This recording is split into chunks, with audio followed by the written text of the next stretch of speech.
नमस्कार, जय माँ भगवती जगदम्बा। आंगिरस ज्योतिष केंद्र में आपका स्वागत है। आइए ज्योतिष सीखें। आज बात करेंगे सूर्य आदि नवग्रहों के उच्च और नीच होने पर क्या फल रहता है। उच्च होने पर सूर्य आदि नवग्रह किस प्रकार का फल प्रदान करते हैं और नीच होने पर किस प्रकार का फल प्रदान करते हैं। तो उच्च ग्रह, सूर्य आदि नवग्रह उच्च के होंगे तो वह हमेशा ही सुफल प्रदान करेंगे, किंतु जन्म कुंडली में यह भी देखना पड़ता है कि वह ग्रह किस अवस्था में है, किस राशि में है और किस भाव में है। उस प्रकार भी फल में कुछ न्यूनता आ जाती है। अगर अनिष्ट होंगे तो न्यूनता आ जाएगी और अगर उत्तम भाव में बैठे होंगे तो वह उत्तम ही फल प्रदान करेंगे। किंतु हम सिर्फ यह बात कर रहे हैं कि उच्च के होने पर किस प्रकार का फल प्रदान करेंगे। तो सूर्य अगर उच्च के जन्म कुंडली में होंगे तो वह किसी भी कुंडली में होंगे तो वह मनुष्य को हमेशा ही नायक बना के रखेंगे और भाग्यवान, धनवान तथा सुख भोग कराने में उसको हर प्रकार के बल की प्राप्ति करवाएंगे। मनुष्य की हर प्रकार की इच्छा को पूर्ण करेंगे और मनुष्य को बल प्रदान करेंगे। चंद्रमा यदि किसी भी कुंडली में उच्च के हों तो वह समाज में मान सम्मान प्राप्त करवाते हैं और अपने भाव में अगर होंगे तो मनुष्य चपल और विलासी प्रकृति का होगा और ऐश्वर्य भरा जीवन व्यतीत करेगा। मंगल अगर उच्च के होंगे तो व्यक्ति बलिष्ठ, शूरवीर, कर्तव्य पालन में श्रेष्ठ और राज्य का अधिकार प्राप्त करने वाला और नौकरी से विशेष लाभ प्राप्त करने वाला मनुष्य होगा। बुध अगर उच्च के होंगे तो वह व्यक्ति कुशल संपादक, प्रसिद्धि, लेखन आदि में कार्य करने वाला और कवि और यश वृद्धि से वह संतुष्ट रहता है और तथा समाज में उसे बहुत अत्यधिक सम्मान भी प्राप्त होता है। गुरु अगर उच्च के होंगे तो वह व्यक्ति चतुर, सोच समझकर कार्य करने वाला, सुशील, ऐश्वर्यवान तथा नीतिपूर्ण कार्य करने वाला और नीति में निपुण होता है। शुक्र अगर उच्च के होंगे तो वह संगीतज्ञ, काम कला में निपुण और कई स्त्रियों के साथ संपर्क में रहने वाला, विलासी और विप्र तथा उत्पन्न मनुष्य विप्र कुल में उत्पन्न होगा और भाग्यवान होगा, भाग्यशाली होगा।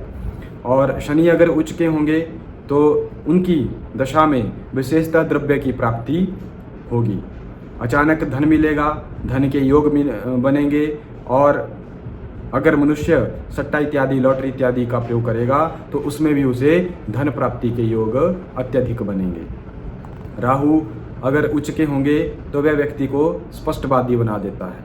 मनुष्य जो भी कहेगा स्पष्ट मनुष्य के मुंह पे कह देगा, परंतु साथ ही साथ उसे द्रव्य प्राप्ति भी कराते हैं।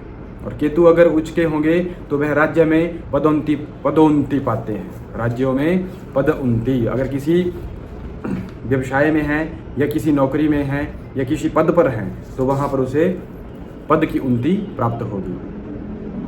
और अगर केतु नीच के होंगे तो लंपट तथा धोखेबाजी तथा मित्रों के संपर्क से धन का नष्ट करेंगे। ऐसा व्यक्ति सदाचार तथा किसी टीम का नेतृत्व करता है।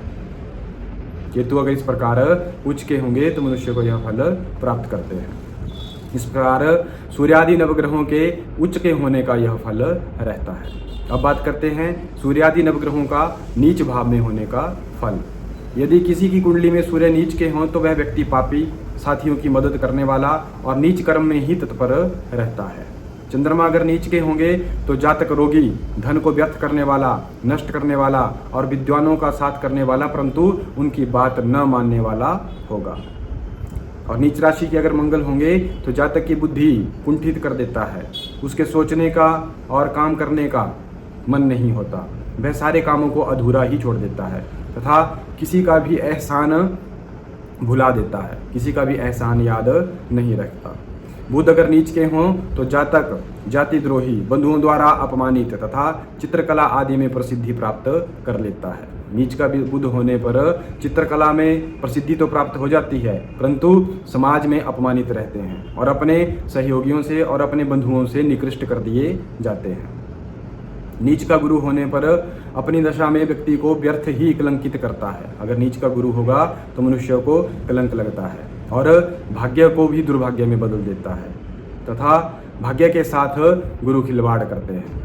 इस प्रकार गुरु का नीच का फल रहता है। शुक्र अगर नीच के हों तो व्यक्ति परिश्रम करने पर भी धन प्राप्त नहीं कर सकता। जितना अधिक परिश्रम कर ले परंतु धन पूर्ण रूप से प्राप्त नहीं होगा। पश्चाताप की अग्नि में हर समय जलते रहेंगे और उसके हृदय में सुलगती हुई एक चिंगारी रहती है। कोई ऐसा पाप भी अपने जीवन में कर बैठेंगे कि जिस पाप के कारण वह अपने मन में उस बात को लेकर चिंतित रहेंगे। शनि अगर नीच के हों तो व्यक्ति अपव्ययी, मद्यपान करने वाला और पर स्त्री का गमन कर जाता है। इस प्रकार शनि का नीच का फल रहता है और रोगी रहता है। राहु अगर नीच के हों तो व्यक्ति दंगल अथवा मुकदमे में जीतने वाला होता है, परंतु इसे द्रव्य की प्राप्ति नहीं होती है। नीच का राहु होने पर मनुष्य लड़ाई झगड़ा, अपवाद फसाद इत्यादि में तो विजय हासिल कर लेगा, परंतु द्रव्य की प्राप्ति नहीं होगी। मुकदमे आदि भी जीत सकते हैं। केतु अगर नीच के होंगे तो मनुष्य मलिन मन का, दुर्बुद्धि और कष्ट सहिष्णु बना देता है। मनुष्य को कष्टपूर्ण जीवन व्यतीत करने पर मजबूर कर देता है। और केतु के नीच के होने पर मनुष्य की बुद्धि दुर्बुद्धि हो जाती है। बुद्धि, बल, विवेक इत्यादि का केतु हराश कर लेते हैं। इस प्रकार सूर्य आदि नवग्रहों का यह फल उच्च का और नीच का रहता है।